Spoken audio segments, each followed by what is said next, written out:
Perfect. Right on time. How are you? Yes. Hi, Prof.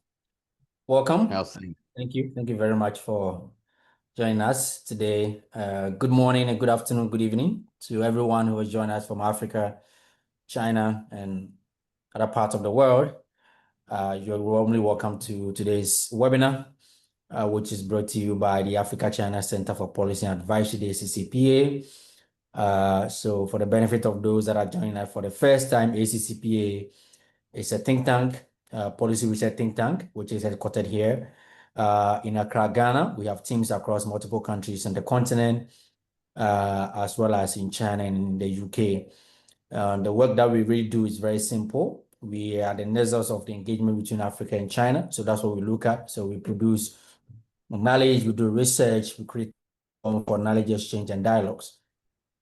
Of course, our aim is to promote Africa's development interests as far as continent's engagement with China is concerned.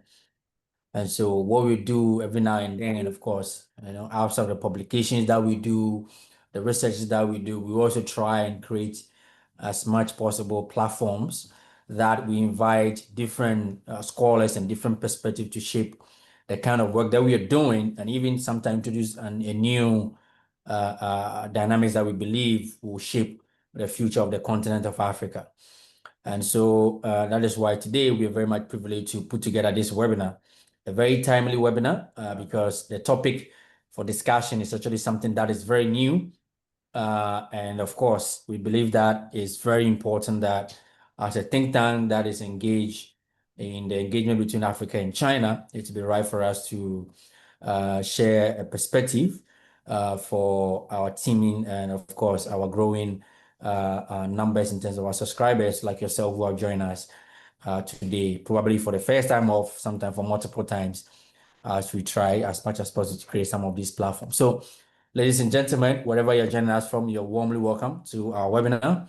We'll try to make it as succinct as possible so that we don't keep here for long. It's already getting very late at where Prof. Powell is. So obviously, we don't want to keep him here until midnight. So without much ado, I will just lay the ground rules. So it's just a webinar, and the structure is very simple. So the first part is what I'm doing, which is to do introductory remarks. And then the second part, I will introduce our keynote speaker, a main presenter for our topic today. And he will take over and do 20-25 minutes of presentation to share his perspective based on his findings about the topic that we're about to discuss.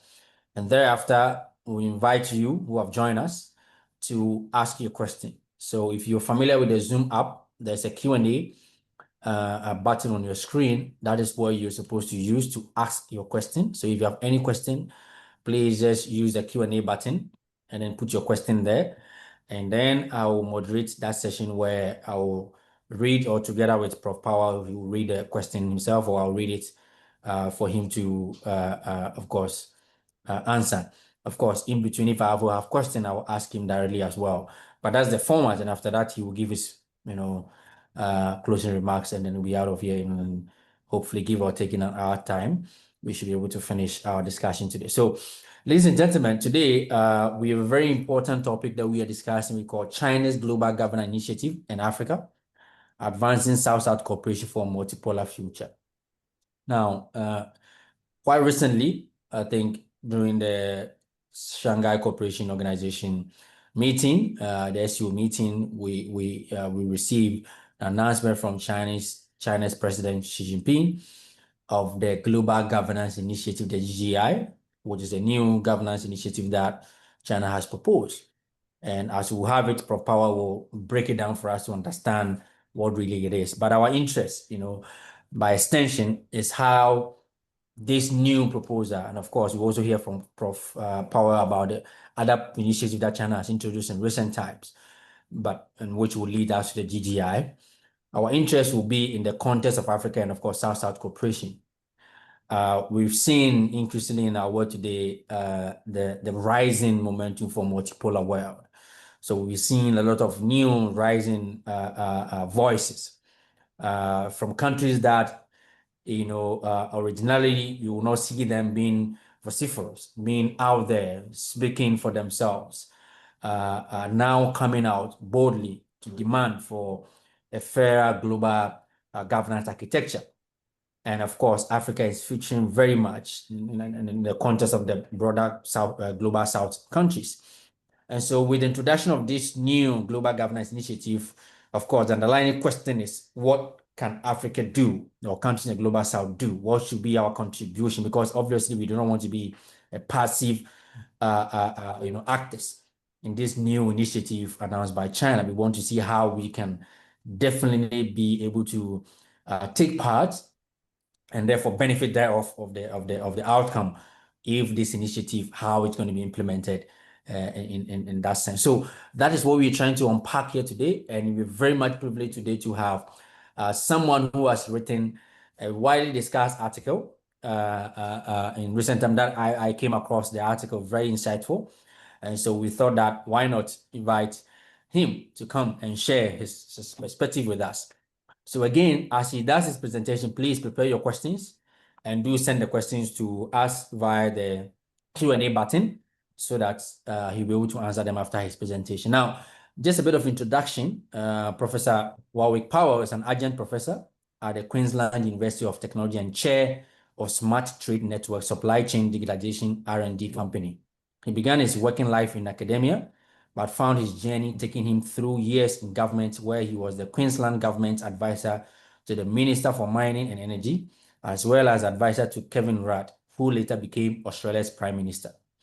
From government, he went into private enterprise building and is exiting firms involved in data systems, energy, real estate and land use, regional economic development, agriculture, and food systems and funds management across and cross-border investment and trade.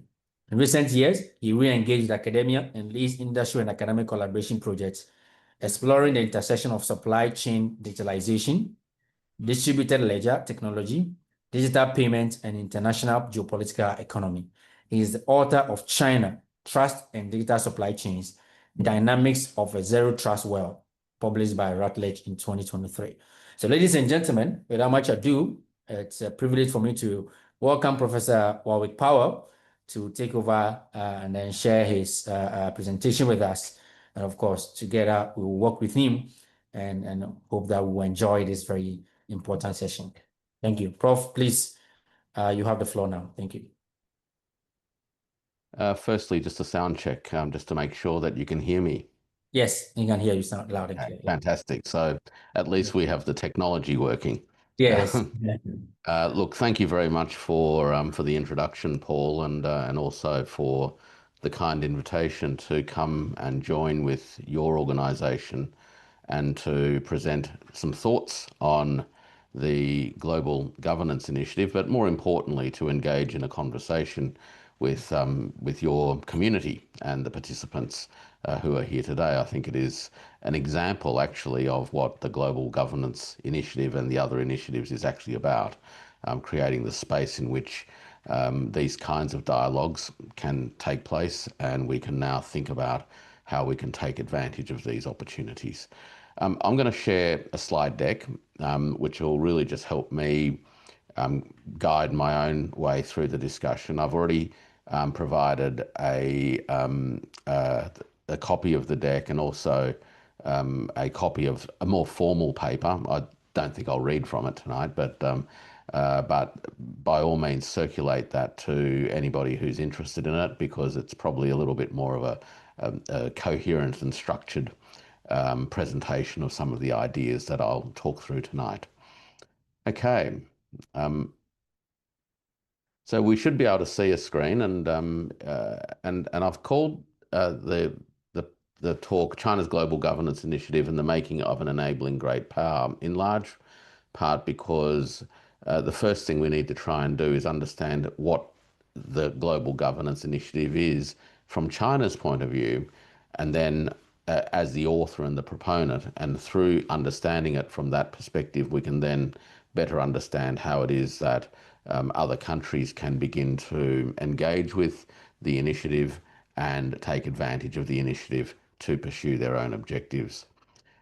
What I'm going to do today or tonight is give you a bit of an overview, firstly, of what the Global Governance Initiative is, the GGI, as China's newest articulation of global order.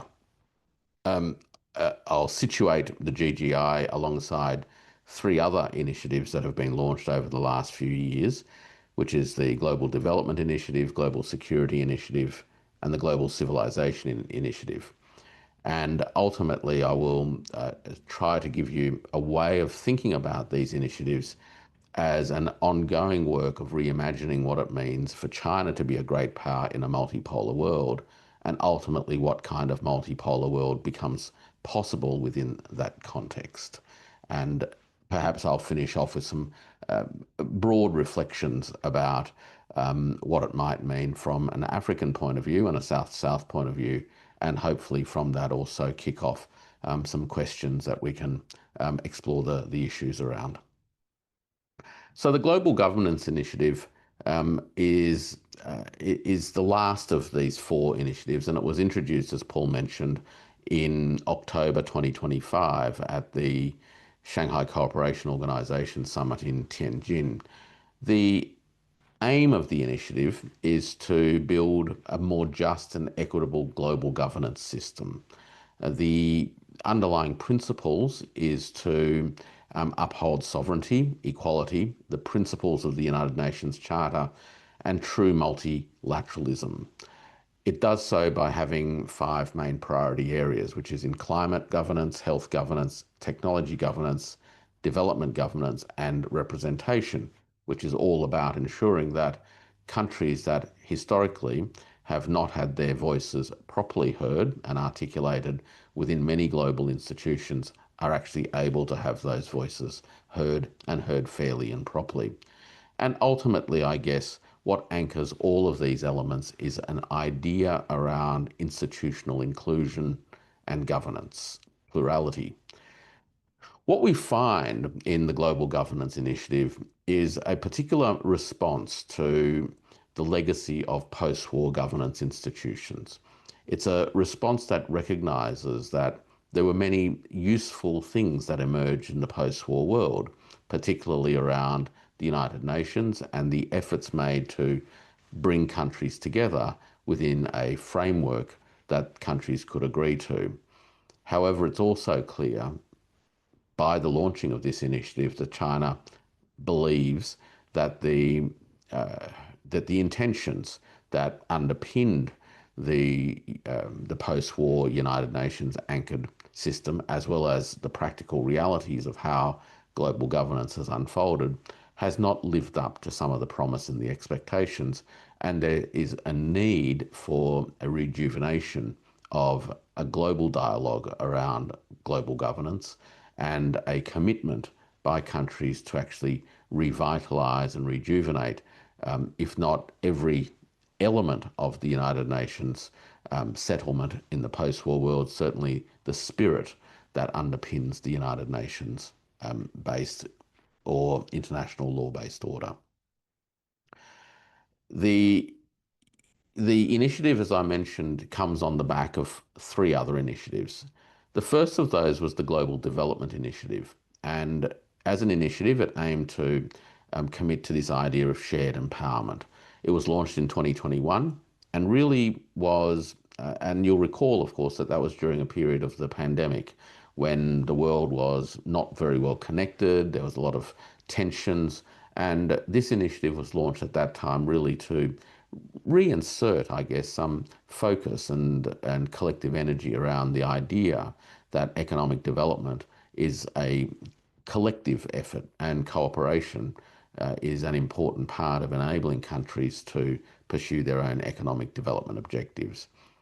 In proposing the development initiative, China anchored it to the United Nations 2030 agenda around ideas of being people-centred, being green, sustainable oriented, and ultimately innovation driven. It has some core focus areas: poverty alleviation, food security, and digital and green transitions. And of course, we'll touch on some of these issues towards the end of this talk. The summary, I guess, or how I tend to view the GDI and what it's basically about, is that it aims to enable the productive capacity of countries across the global south. So that's the development initiative. It was followed a year later by the Global Security Initiative, where a particular vision of security was articulated, anchored by this sense that security is actually a shared responsibility. The aim, the underlying principles, again articulated in the initiative, was to promote common, comprehensive, cooperative and sustainable security. Now, many of you who come from a security or a strategy background will find that this particular approach to security has resonance in other historical efforts made to articulate a certain view of security as an enabling platform for what many call positive peace.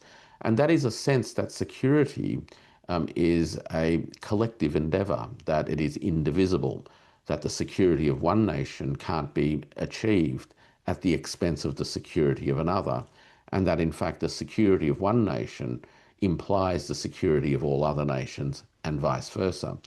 So in saying that, the security initiative rejects bloc politics as an outdated legacy of the Cold War. In doing so, it also rejects the idea that security should be designed to promote zero-sum rivalries, and certainly designed in ways that mitigate against the emergence of zero-sum rivalries, and ultimately is also a pushback against countries that seek to impose unilateral sanctions on others. The aim of the security initiative in practical terms was to encourage the development of multiple layers of security architecture, almost like a fabric that builds on top of each other from regional and multilateral levels, ultimately through to global security initiatives. The Shanghai Cooperation Organization is a great example of this kind of thinking beginning to really mature and take root across a very large part of the world, the Eurasian continent, involving over 20 countries. The security initiative, the Shanghai Cooperation Organization, began over 20 years ago with only a handful of countries, with a narrow focus around questions of terrorism, separatism and extremism. And it has evolved from those early days to being a much more comprehensive security arrangement in which the countries share information with each other, aiming to address those three core issues.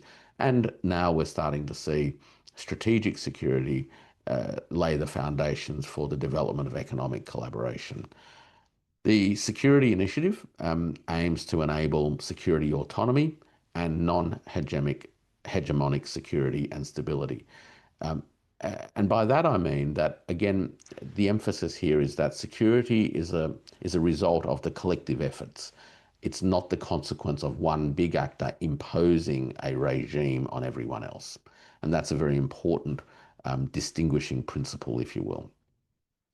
Last but not least, in 2023, about 18 months, almost 2 years ago now, the Global Civilisation Initiative was launched, and it addressed the need to recognise and value diversity of global civilizations.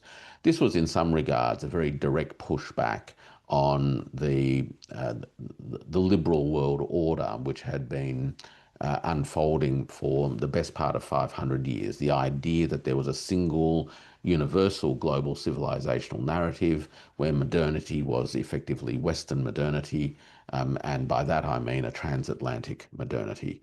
This Global Civilization Initiative was actually a stake in the ground that pushed back against that very unilateral, monocultural and mono-civilizational perspective of human development and civilizational development.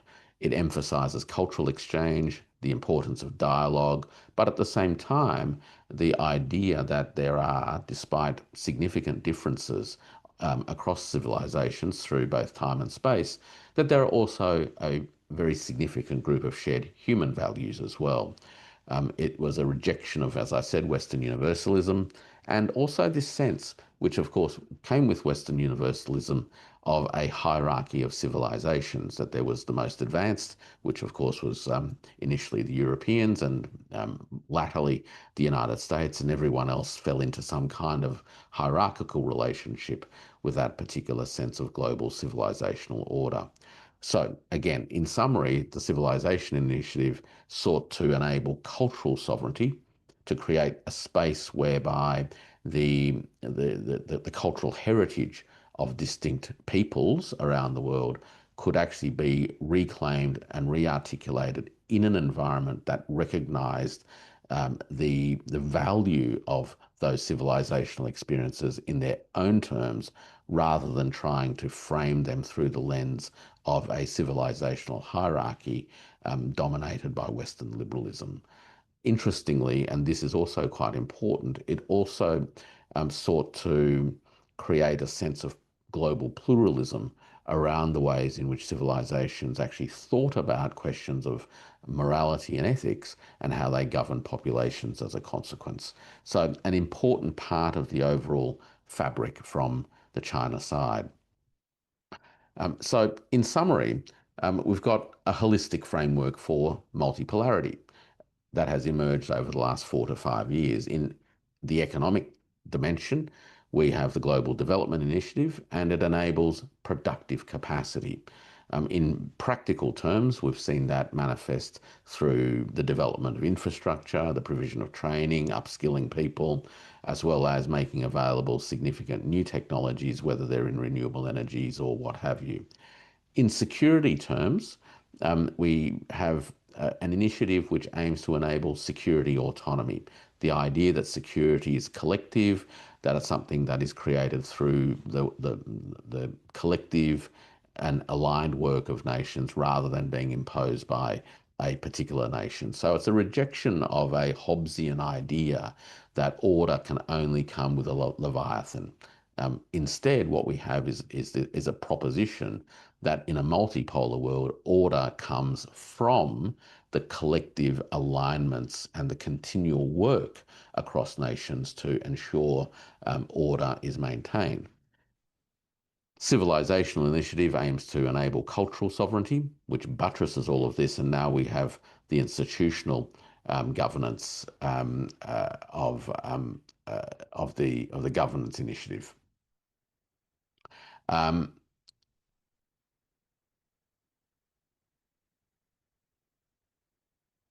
So I guess, as I started at the outset, how do we understand all of this? How do we come to terms with it firstly from China's point of view, and then ultimately by understanding, or hopefully better understanding, that we can also appreciate ways in which countries of the Global South can relate to these initiatives, and in many ways take advantage of these initiatives. So for mine, these initiatives are part and parcel of China's own attempts to think about what it means to be a great power. It has only emerged as a great power in recent modern history, in recent times. For the best part of the last 150 years, it has been anything but a great power on the global stage. But today, 2025, it has certainly achieved, again, some sense of a status of being a great power. But what does that mean? Well, a traditional great power, in the context of 500 years of Western colonial history, is one that seeks to dominate, extract, and enforce order. And this has occurred whether it was the Dutch or the French, or to some extent the German, Spanish civilizations as they pushed their way out across different parts of the world, Portuguese to some extent as well. They sought to dominate the populations of other places. The aim was to extract resources. And of course, the British Empire was a classic case in point. And then enforce order, if necessary, through military means. But China's sense of what it means to be a great power is somewhat different.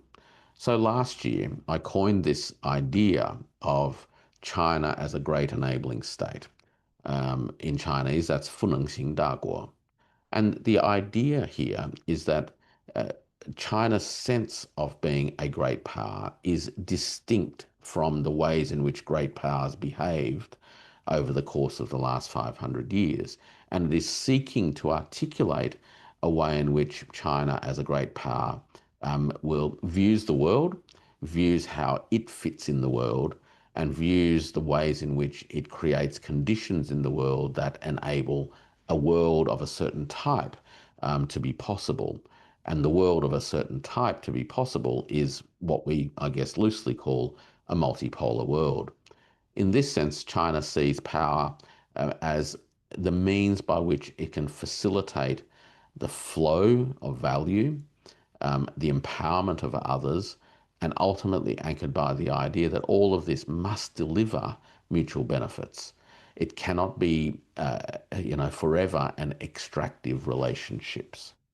So the work has always got to be revolving around this idea of finding pathways to mutual benefit. So what we're seeing is a flipping of the paradigm, if you will, from a hierarchical view of the world to one which is a lot more based on reciprocity and a mode of practice that is less about commanding from great heights and imposing solutions and one's will to seeking to play a greater role as a coordinator of resources and capabilities. So the logic of a great enabling power, as I touched on, is this idea of enabling flows. Now, I can go on at length about this, but I won't tonight because this idea of flows is fundamental not only in Chinese philosophical terms, but it's also fundamental to how China itself thinks of the question of economic development. It's about releasing and enabling the smooth flow of energetic resources, ultimately to transform them into material and non-material things that human societies find useful. The idea here is that the relationships is not to extract value from a place, as colonialism traditionally did, but to enable circuits of value to be created and for value to flow. It does that by facilitating connectivity and capacity building and autonomy for others. Now, I outline all of this in a theoretical sense because obviously turning these ideas into concrete practice always comes up against a whole bunch of practical constraints and realities, which ultimately mean that the reality is never a perfect implementation of the theory.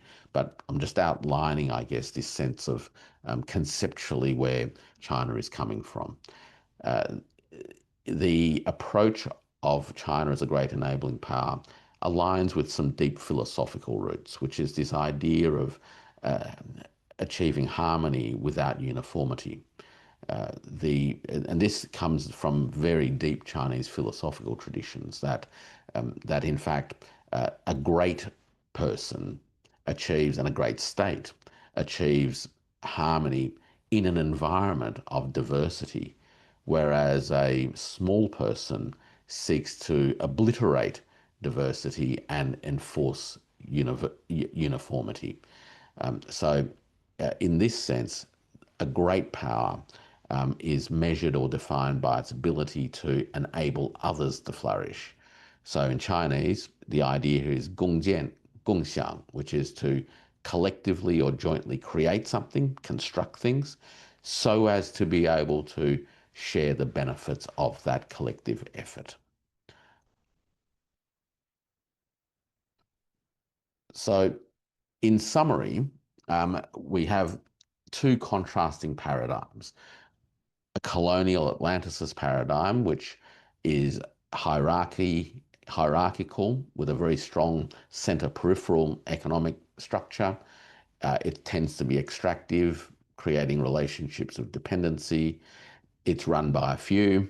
And actually, the historical pattern has been what some have described as a translatio imperii mode, which is essentially a way in which hegemonic empire passes a baton onto the next hegemon. And this idea really, I guess, in a very broad brush historical sense, in recent times saw the British Empire fade and the United States emerge as the dominating power in the world. The Chinese view is quite different by way of contrast. It is distributed and relational as opposed to centre and periphery. It focuses on empowerment and reciprocity, the idea that benefits must flow and circulate. It aims to promote dialogue as a means by which governance takes place, as a practice of governance, rather than dictate terms in a rules-based international order kind of way, where the rules are arbitrarily dictated by powerful nations, and they, of course, have the ability to ignore the rules that they're imposing on everyone else. And lastly, and I think this is an important point, China's sense of what all of these initiatives is about and its role as a great power in the first half of the 21st century is not to be the next baton carrier of a center periphery global empire system. But in fact, China understands that the world is actually changing and that the nature of the system itself is undergoing a radical transformation in a way that is moving away from this idea of center and periphery to one that is far more distributed and network-like. This is underpinned by transformations in the global economy. The transatlantic and Japan bloc once functioned as the fulcrum around which the world worked. It acted as the value-adding hubs and the financial hubs that ultimately extracted resources from other parts of the world. What's happening is that those old centres are being decentered. It's not to say that they are small. The EU, the United States, Japan, those sorts of economies remain substantial economies, but they are no longer the obvious centres of the networks of value creation and value flow. We're starting to see much more south-south trade, as well as north-south trade. We're starting to see alternatives to US dollar settlements through not only the rise of RMB settlements, but actually a range of national currency-based settlement institutions and practices. We're starting to see the consolidation of a plethora of multilateral institutions and multinodal institutions that contribute to the fabric of multipolarity through organisations such as BRICS, the BRICS Plus Innovation Hubs, the Shanghai Cooperation Organization, and of course a number of institutions that exist across the African continent as well. A way of understanding, or at least visualizing, how the world economy is unfolding, and certainly in a way that I think China understands it to be unfolding, is to visualize it as something like a dynamic neural network, where we have nodes that are constantly firing and finding connections with other nodes, and as they fire and connect, new things get created along the way.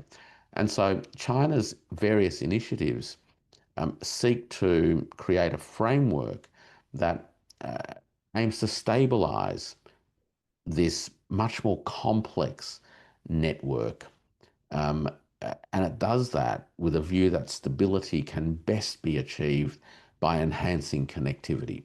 So the more layers of connectivity that you can build into the system, the sort of stronger and more stable it becomes. It's a bit like a thread. A single thread is quite weak. As you twine thread together, it becomes a bit stronger. And then when you start to weave thread together and overlap it, you end up with a fabric that's actually incredibly robust. And that's a good way, I think, of thinking about China's approach to its initiatives and the governance initiatives. It sees a world of multiple layers of governance and economic collaboration institutions and things like that. So what does this mean? What are its implications at a global level and ultimately also at a regional level? It's trying to paint a picture of post-unipolar possibilities. The four initiatives, in some senses, is a blueprint for post-unipolar governance. Multipolarity in this sense is not akin to fragmentation. It can be, but it doesn't have to be.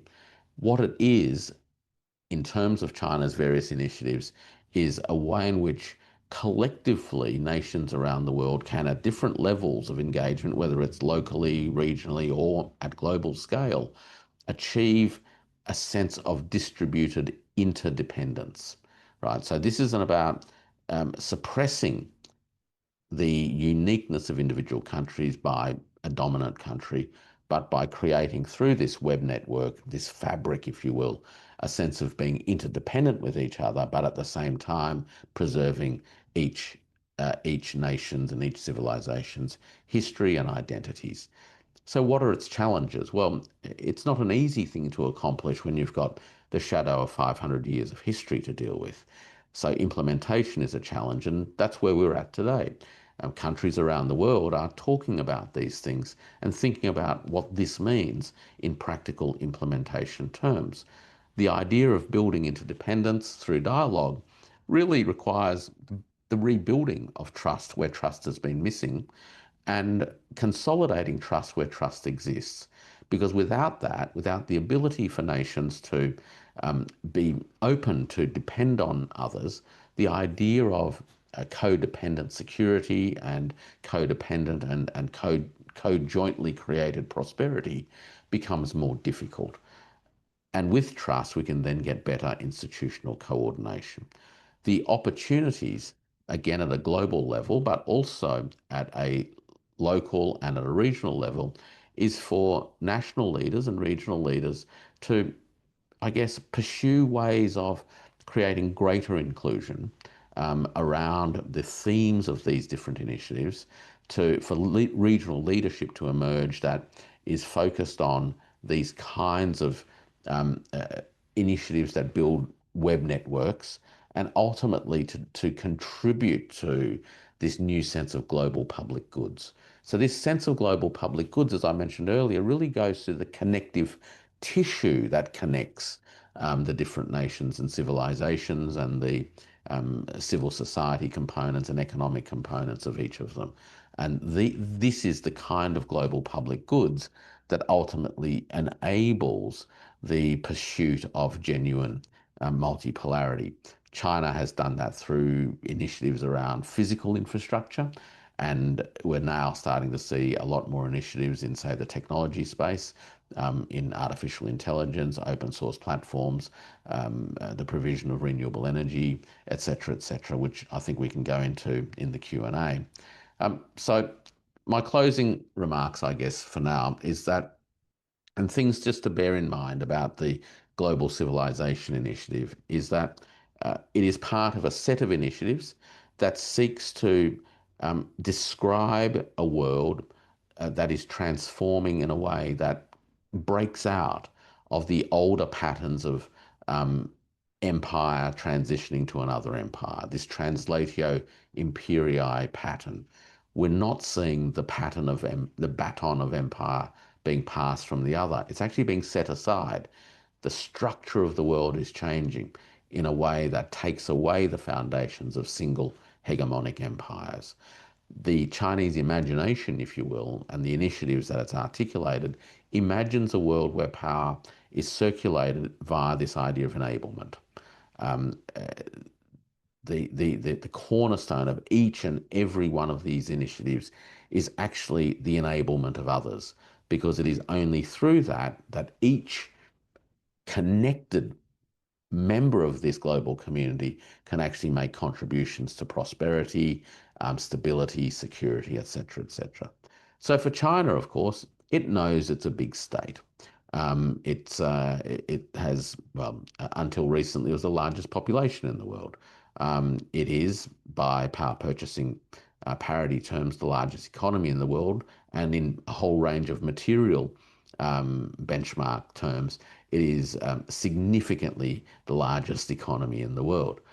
In nominal terms, it's the second largest economy in the world, but however you look at it, it is a significant player. And so it's trying to think about what it means to be this great power.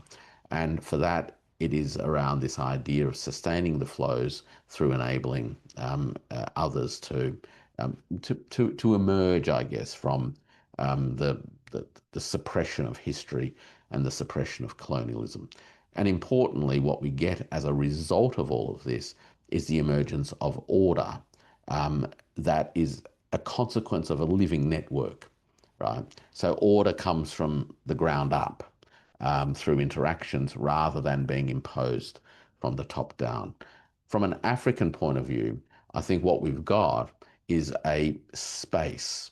So these four initiatives in some ways have articulated a space in which agency can be exercised, knowing that there is a great power that has the back of the global south. It's a great power that seeks to create the conditions in which autonomous exploration of possibilities in this new multimodal world can take place, to try to give, where possible, the means by which nations can explore collective security, where nations can explore regional agreements around technology sharing, standards that enable interoperability whilst preserving national security, ways in which we can enable economic value flows to operate that actually lifts everybody in the process rather than see value head in one direction only. So these are the kinds of institutions that I think we need to start thinking about in the context of the various initiatives and particularly the GGI. And the last thing that I will touch on is, and I'll just, I guess, leave this note, there's been plenty of data over the course of the last 12 months which shows that imports of renewable energy technologies from China into Africa has grown at a rapid rate of knots. And this is actually of vital importance because energy sovereignty actually sits at the heart of being able to function as an autonomous sovereign entity within a global multipolar network. And the ability to achieve energy sovereignty, particularly for countries that have limited fossil fuel resources, is dependent upon being able to harness the energy available through renewable sources. So this platform of energy sovereignty that China is tangibly making available through its own productive capacity and scientific work over the years is the cornerstone upon which countries across Africa can expand their own developmental ambitions and to achieve the kind of sovereignty that has so long been denied. I'll leave it at that for now. Thank you very much for your attention, and I look forward to our discussion. Yes, excellent. Thank you very much, Prof. Powell. That was very insightful, walking us through the journey, and of course the interplay between the GGI and of course the other initiatives, the Atlantics, and of course the enabling, paradigms that you mentioned. So very, very insightful. We've got some questions in there, but I'll start with my first two questions, and then before we go online to check. So please, ladies and gentlemen, if you have any question regarding the presentation or the discussion ongoing, please send them through the Q&A. I'll read them out to Professor Powell. We have between 15 or 20 minutes, give or take, to do the Q&A. So Prof will ensure that the answer will be as brief as possible so we can get more from our participants. So my question is two in one. The first is got to do with the GGI as presented as being a part of a broader, as part of the architecture of initiatives being introduced by China. So we have the GDI, the GCI, and the GSI. I just wanted to find out if in the scheme of that architecture of these frameworks, if for multipolarity, as a sense, is there any form of coherence? Are they linked? And if they are interlinked, in what ways are they linked? And do you anticipate there could be even new initiatives along that same stretch as being, of course, being introduced by China in recent years? So from GGI, if the four that we have, how are they interconnected? How are they coherent? And if there could be even more initiative of that. So the second part of my question has got to do with your you spoke of the shift from the Atlanticist paradigm to an enabling paradigm. So my question is, what are the key challenges that might arise in transition from these entrenched systems? Because obviously the hierarchical nature of the Atlantic system is very entrenched. And so one anticipates that there could be some pushback, in terms of trying to move from that paradigm to the enabling paradigm as, as been put forward by China in the GGI initiative. So my question is, if you anticipate some challenge, what could these challenges be? And how can countries that are already behind the GGI and other initiative that will come, sort of to shake in a way, or to cause us to shake from that entrenched Atlantic system to the GGI system. So those are my two first before we come into the African specific questions here. Sure. Look, broadly, the underpinning philosophy, I guess, is that idea of commonality whilst accepting difference. Hera butung. Or there's another Chinese saying, which is qiu tong cu ni, which is the pursuit of commonality whilst difference exists. And it's that dialectical sense that um, you actually have to find strength through the difference and to amplify the difference through things that you can find in common. And you find that right through all of these documents. And the aim of this really is to say there is no single path. There are lessons to be learned that have to be shared. There are things that different countries have accomplished that others haven't. And the best thing that can be done is to enable those who haven't accomplished certain things but want to access certain things to be able to have means of accessing them, whether it's through education and training. And look, frankly, the Chinese economic development story over the last 70 years tells us some very important things. One is that there has been a commitment to educating a population, right? Because without an educated population, you can't have an empowered population. It's not an empowered workforce. And we saw that in very tangible terms, where literacy and numeracy rates climbed from the sort of mid 20% right through to the well over 90% now range for literacy. And we know that China produces the largest number of STEM graduates, for example, in the world these days. So there's been a long-standing commitment to people. So Chinese have this sense of the centrality of talent, right? Without talented people, you can have everything else, but you're not going to get there. The second thing that China did was commit to the idea that what drives the economic system in development terms is actually public investment. So public investment not only in people, but now into the public goods, if you will. And they are foundational things. I call them the infrastructure of flow, right? So that's roads, pipes, wires, and now, of course, we have airports, but anything that enables people to move, things to move, information to move, they are key to enabling societies to actually develop, because it's the circulation system that enables people who make great things to find markets of people who want great things, and to expand out and build that connective tissue.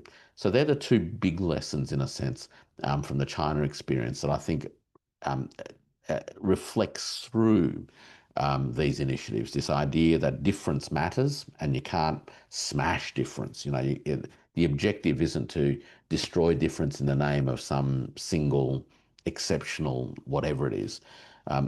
Now, when it gets down to what the challenges are, um, those who hold power on the back of 500 years of colonialism are not going to just release that easily.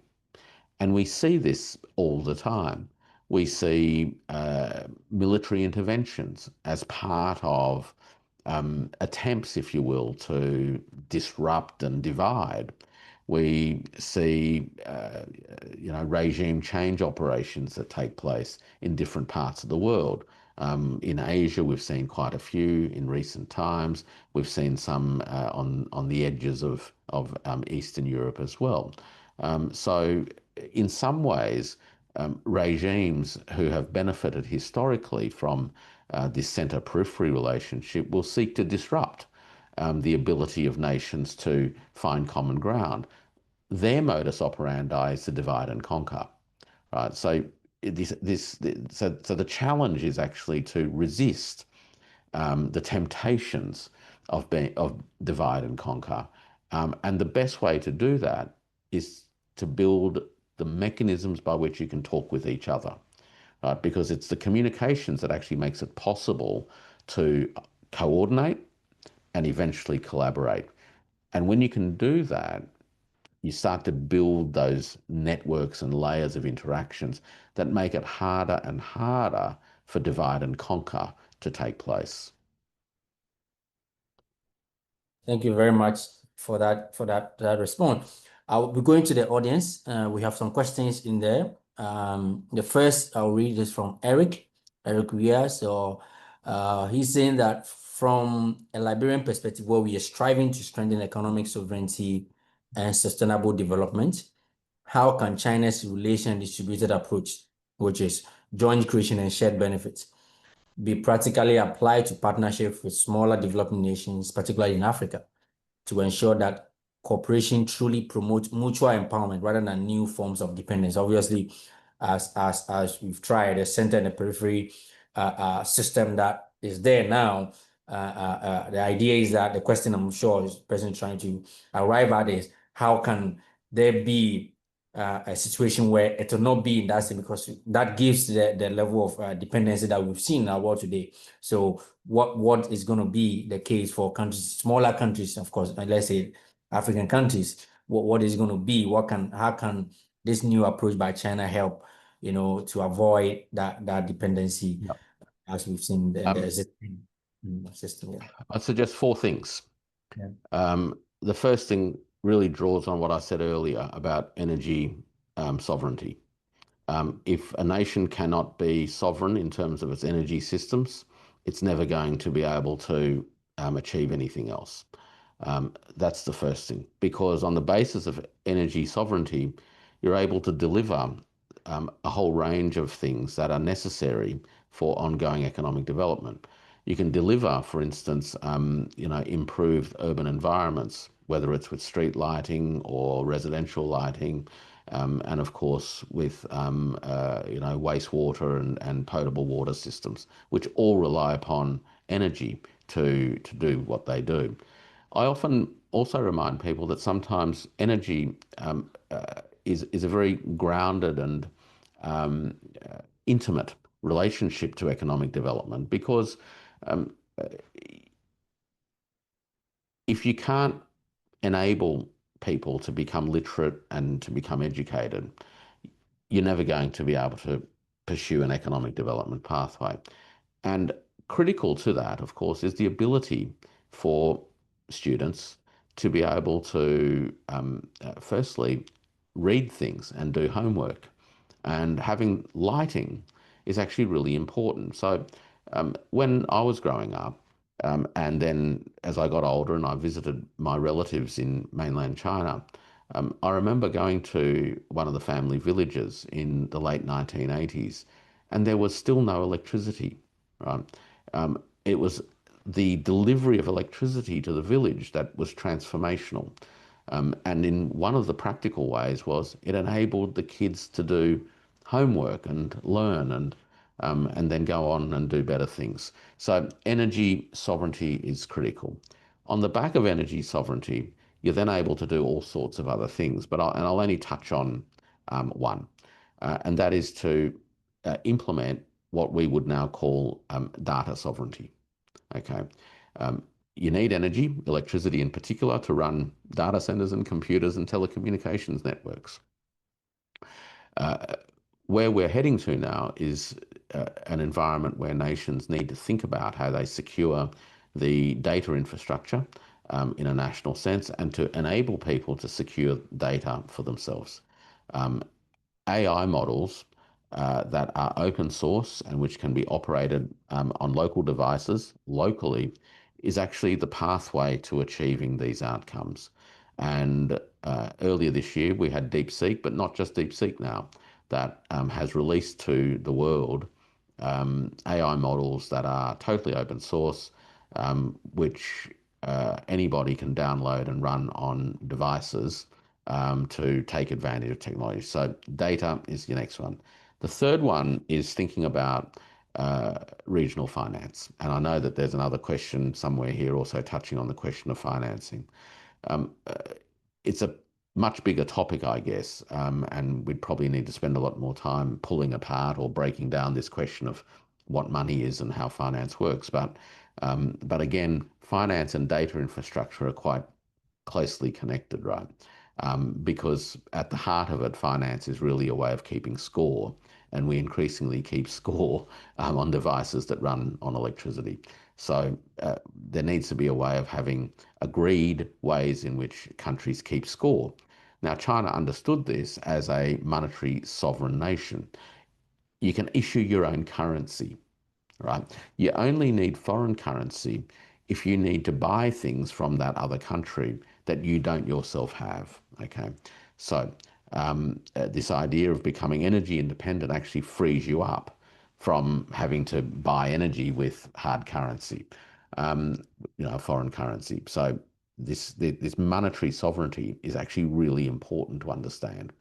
And last but not least, and I won't touch on sort of too much governance per se, but this issue will be a critical one in a Pan-African sense, but also in specific regional contexts, is finding ways to create regional security institutions that support this idea of indivisible security, where the security of one can't come at the expense of the security of others. I know that there have been many historical conflicts on the continent, which makes a lot of this difficult at times.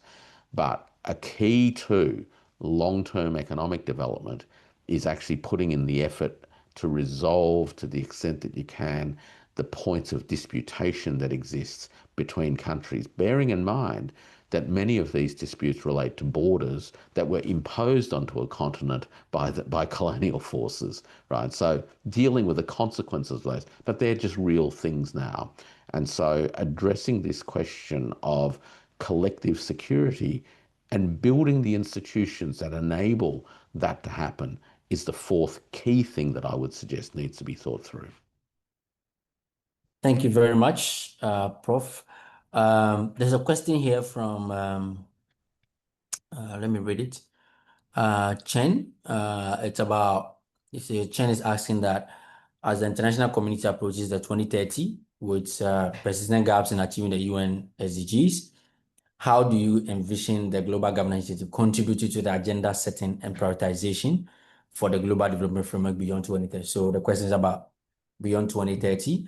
Obviously, it's not going to be in a vacuum. That there's going to be new goals, whichever shape or form it's going to take. And so the question is, with China being recent times leading some of these initiatives, how do these the GGI and the GDI and GCI and GS, how do they fit into setting the agenda, for beyond 2030? Do you envision that there could be some level playing field where China's initiative could feature or could be a stepping stone for the post-2030 agenda? Yeah. Look, I was actually just thinking as you were going through the initiatives, how much of a mouthful all the initiatives are, and maybe we can just call them the 4 Eyes. Yeah. Yeah, that's true. Yeah.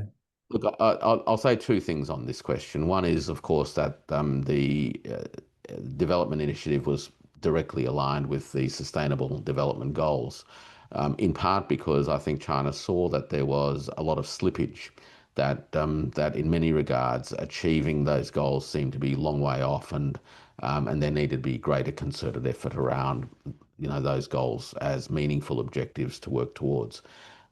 I'm not sure that those goals will all be achieved by 2030. So in some ways, I guess lessons will need to be learned. about what it was that caused those objectives to not have been met. As far as the governance initiatives concerned, I think in broad terms, the space is to enable a greater plurality of voices to be heard. Now, that means that those voices that want to be heard must make their voices heard, and no longer relying upon others to speak on behalf of you. But institutions that have emerged over many years, the Group of 77, have tried to be a cohesive voice for the Global South in the United Nations and all these sorts of things. And we all know what the problems are, right? But again, I think that timing sometimes makes a difference. And perhaps at this moment, between 2025 and 2030, there is a better window for the Global South to actually be heard. It actually brings a lot of things to the table. The Global South is collectively a very large market. It represents a lot of people in the world. It also represents a lot of the younger people in the world. The Global South geographically covers many parts of the globe, and which has access to an incredible array of natural resources, whether they're resources to grow food or resources that can be enriched to create, the modern things that people use. So the Global South brings to the table actually a lot of things, but it needs to turn the tables a bit. It needs to think about how, through collective effort, it can exert greater influence on the dynamics of economic and social and cultural discourse. And I'll give you a couple of little simple examples. But I think of, for instance, the coffee trade and the cacao trade. Both of these raw materials are grown predominantly in a relatively small number of Global South countries. And yet they are all price takers. Right? We know that the chocolate houses in Europe are doing very, very well in terms of retail margins. And at the same time, we know that the cacao growers in Africa are doing very, very poorly. The same thing happens with tea. So tea in Sri Lanka and places like that, the workers themselves actually are paid very, very poorly. But the tea merchants do very, very well, based in London and other parts of the world. And of course, coffee. And the same story, exactly the same story.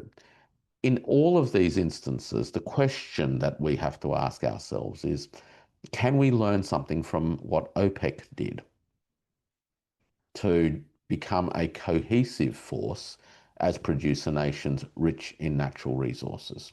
So they're the things that I think the Global South can be thinking much harder about now, with confidence that the space exists for these initiatives to have far more impact today than they've ever had. 30 years ago, trying to do this, I think, would have been very, very hard. But today, I'm not saying it's easy. In fact, none of this is ever easy for the reasons we touched on, because there's big countries that don't want it to be easy. But there is an opportunity now for countries of the Global South to better coordinate with each other in the interests of each other. So this is the idea of, collective prosperity, right? Not just collective security, but we now move into the sphere of collective prosperity. And the governance initiative, I think, creates the space. I keep talking about this sense of space, right? But the institutional space, the political space, the discursive space, the willingness of people to hear the voices, right? That wasn't there a few decades ago. Thank you. Thank you very much, Prof. So there's a question here from Idris Alaji Yuguda, and I will link that to my question that I wanted to ask. So he's asking, how can the initiative, the GGI, I'm sure, align with African interests to foster sustainable development. And the way it links with my question I wanted to ask is that because as you presented, the GGI emphasizes inclusive reform and governance pluralism. So how might this pluralism translate into practical outcome for Africa within global institutions like the UN, IMF, or WTO, maybe representation, voting reform?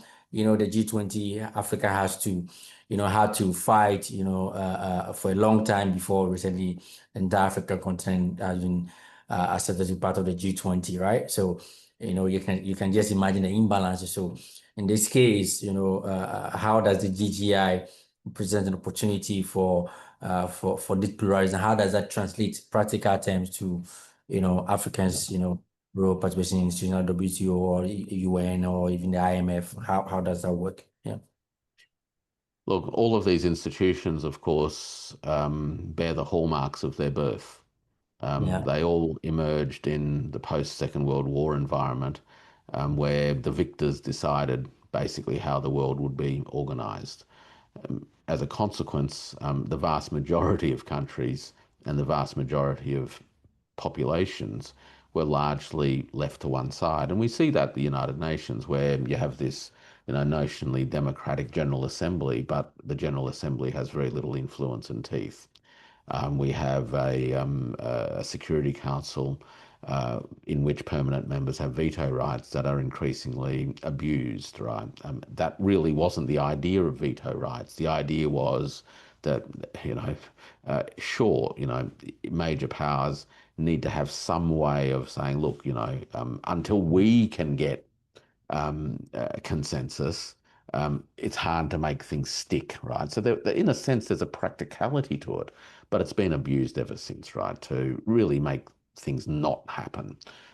So where do we go? Right? So the Global Governance Initiative, again, creates a space for more vigorous articulation of the need for reforms. So we have voting reforms in the IMF, voting reforms in the World Bank.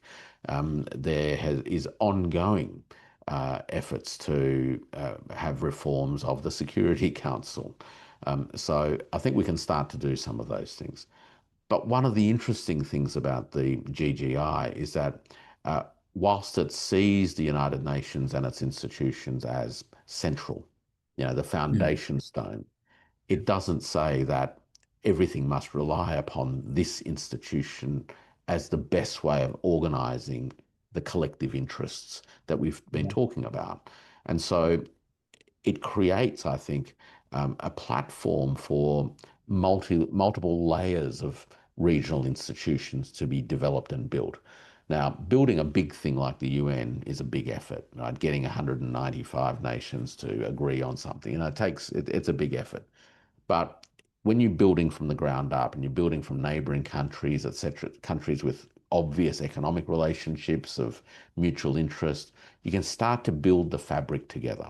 So I think governance can become far more emergent as opposed to something that you just simply tinker with in terms of existing institutions. Use the GGI as an invitation to create and give birth to new institutions at a regional level that enable your own countries to become better coordinated, better organized, build strong collective voices, and ultimately enable the things that I've touched on, global data sovereignty, but without compromising data interoperability, financial sovereignty, right? But at the same time, without compromising the ability to have cross-border trade. Regional security, where collective security is the driving force, where the security of one is the security of the neighbor. Right? I'm only as secure as you're secure, right? So we become mutually secure with each other. That's the space that exists, and it requires political imagination to actually say we have common interests as a group of countries. And I know this happens now, so I'm not implying at all that it doesn't happen. But I think that, again, timing often is everything. And the moment the moment today is better, I think, than it has been for many, many decades. Yeah, I agree. I agree with you. Thank you. So yes, many of you are asking about the presentation and of course the session. So the session is being recorded. After we end, our team is going to work on it, and we will have it available on a YouTube channel. Obviously, we'll send it via email as we do, and then you can have a replay of this important discussion. And in that email, we'll try as much as to send the PowerPoint as well that Professor Powell used so that you can make reference to them as you deem fit. So I might take the last question. It depends. And this is from Femelo Tamsiga, who is with the German Institute of Development and Sustainability. There are two questions, but I'm taking the last question, which is about, is it that from your perspective, does the GGI envision a normative convergence where governance standards, if you scroll down, I don't know whether you're looking at the Q&A, his second question came separately. So you say that from your perspective, does GGI envision a normative convergence where governance standards evolve towards a shared sustainability principles or a pluralist coexistence that explicitly accommodate divergent governance logic? I don't know whether you understand the question that Tamsiga is asking. So it's asking if the GGI envision a convergence where governance standard evolve towards a shared sustainability principle or a pluralist coexistence, where we have divergent governance logics. So that's the question. Yeah. I What do think you? the latter is the answer. Um, uh, and this really goes back to the founding philosophical principles, if you will. Um, there are common aims and aspirations, but they also coexist with the fact that different parts of the world have got their own histories, customs, and practices about how groups of people come together to make collective decisions. And so there is no single model in that sense. The aim is to, in a sense, have some. There's an ethos, right, as opposed to a single institutional design. And the ethos is one that says it's about building connectivity. It's about building robust fabrics through connectivity. It's enabling dialogue to take place where the work of the dialogue is to find those areas of common interest that agendas can be advanced upon, and where differences are acknowledged and respected, sometimes with a view to resolving differences over time, but sometimes accepting that those differences may not get resolved in our lifetime. Right? The idea that sometimes agreeing to disagree in the interest of being able to move on is important.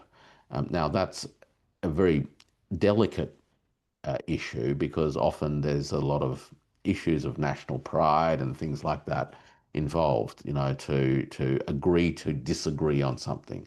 Obviously people on two sides of a dispute have very strong and passionate views about things. So how do you do that? A very good way actually is to have successful economic development. It's remarkable how alleviation from poverty helps people put disputes into context. So in answering the question, I think the aim is to emphasize that nations and communities must draw from their own experiences Yeah. to design and develop institutions that are legitimate in the context of their own histories. There's no point imposing a set of institutions and practices from somewhere else that have no basis of legitimacy in cultural practice. None. They won't work. I did see, by the way, one question, Paul, which if I may touch on very, very briefly. I know that we're going on now, but I saw this reference around things like corruption and stuff. Yes. And if I may just touch on that briefly, that's a huge problem, right? And though corruption is an interesting problem as well, in that there are many dimensions of corruption, or there's different types of corruption that have different effects on things like economic development. A very good book written by scholar on China. I'm just trying to remember the name of the book. China's Gilded Age, I think it's called, um, describes four different types of corruption, and how, in fact, China, for a period of its own recent history, had very, very deep and wide experiences of what she described as access corruption, I think it was. And that nonetheless did not impede economic development.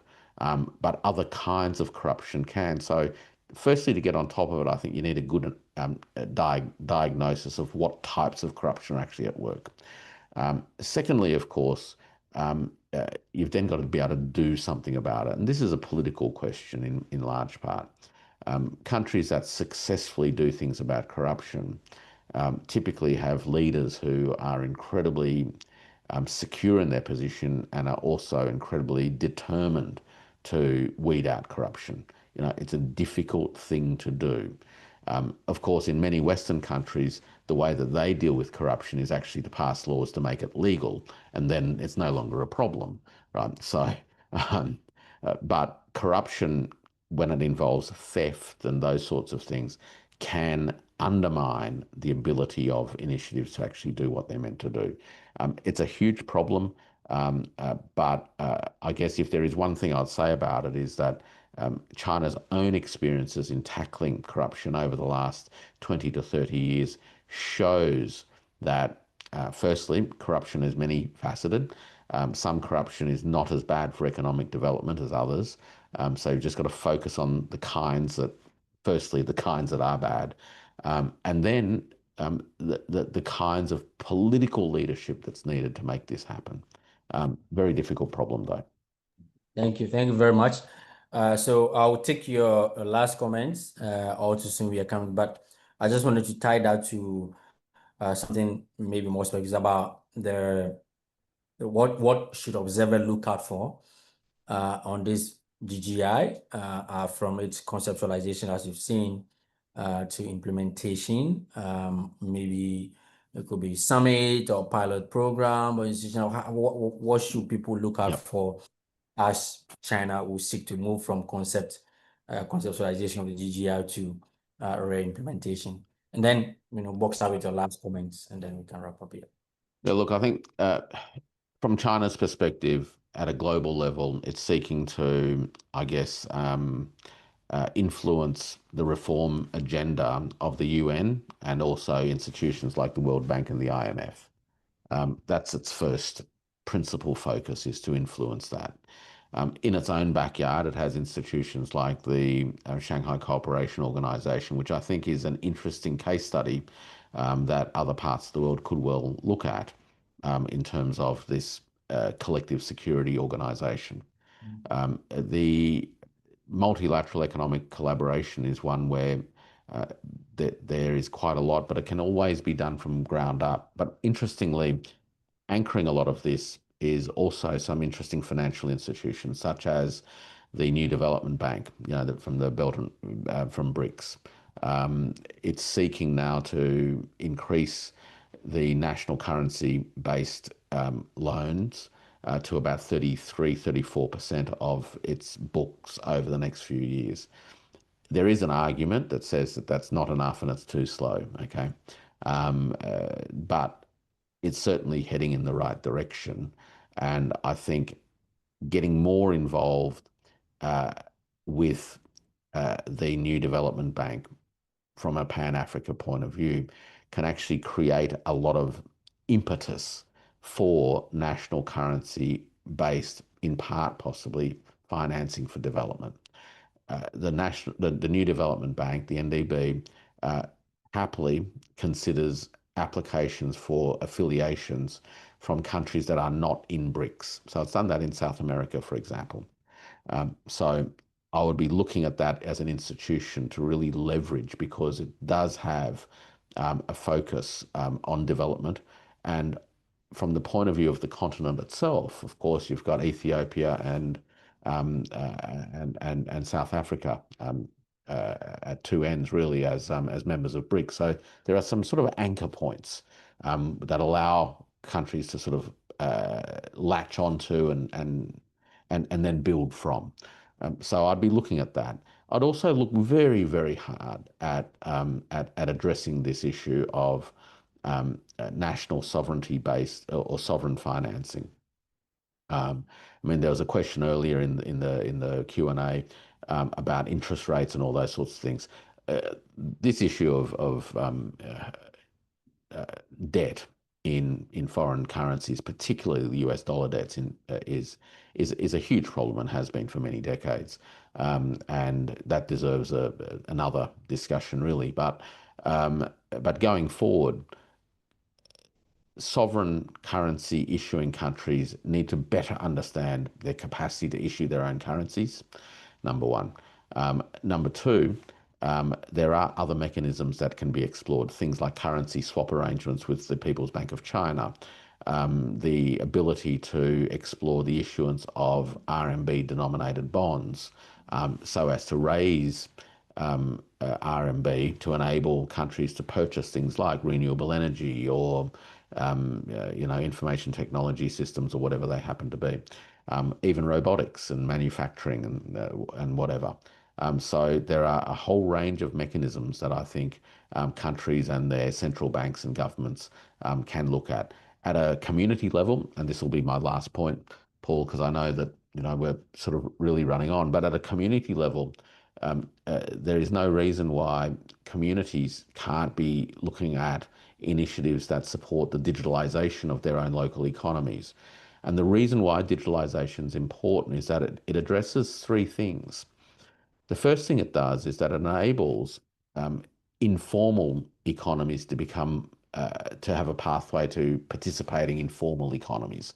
So development partly is a problem of vast numbers of micro, small and medium enterprises disconnected from the formal institutions and formal markets. So the ability to export and all of that is difficult. So you've got to be able to resolve data about enterprises, what they do, et cetera, to enable compliance. Once you've got compliance, you can actually then do two other things. One is get insurance, right? Because insurance is a data business. So you will never get insurance without data. So digitalization is your pathway to being insured. Once you're insured, you're in a different league, in the sense that problems around accessing, for instance, cash flow finance, trade finance, et cetera, those problems change because lenders are actually much happier lending finance, trade finance, when they know that the borrower and the products that the borrower's got are insured, right? Because the risk has been pushed to the insurer. So sorting out digitalization is actually a really important step now. And it's a great opportunity because the developing world and much of Africa can literally leapfrog, 30, 40 years of old systems and bypass all of that and take advantage of those opportunities that arise. So again, they're the sorts of things that I'd be looking at. And you've got to do that in a cross-border sense, right? Because cross-border alignment, collaboration, interoperability is actually what makes the flow of economic value possible, because not every country has everything that it needs or wants. Yeah, I agree. Yeah, thank you very much, Prof. Warwick Powell. Ladies and gentlemen, we've finally come to the end of our webinar for today. I believe that we had a very insightful session, and we're grateful to all of you for joining from wherever you join us from. If you're unable to answer your question, Professor Powell is very active on LinkedIn. Same name, Professor Warwick Powell. If you go on LinkedIn, you'll find him there. You can connect with him and continue the conversation. I'm sure he'll be very happy to engage you further. Just make reference to today's webinar, and I'm sure he'll be happy to answer your questions that you have. His article too, I'm sure he'll be able to share the link with you via LinkedIn, so you can read more from what he wrote about the GGI. Prof, on behalf of the ACCPA, we say a very big thank you to you for spending your evening with us and sharing your perspective with us. and we're grateful. We hope to come your way soon, and hopefully we can collaborate on other initiatives. So thank you for joining us, and thank you for your time. It's been a pleasure. I look forward to it. Thank you. Okay, bye.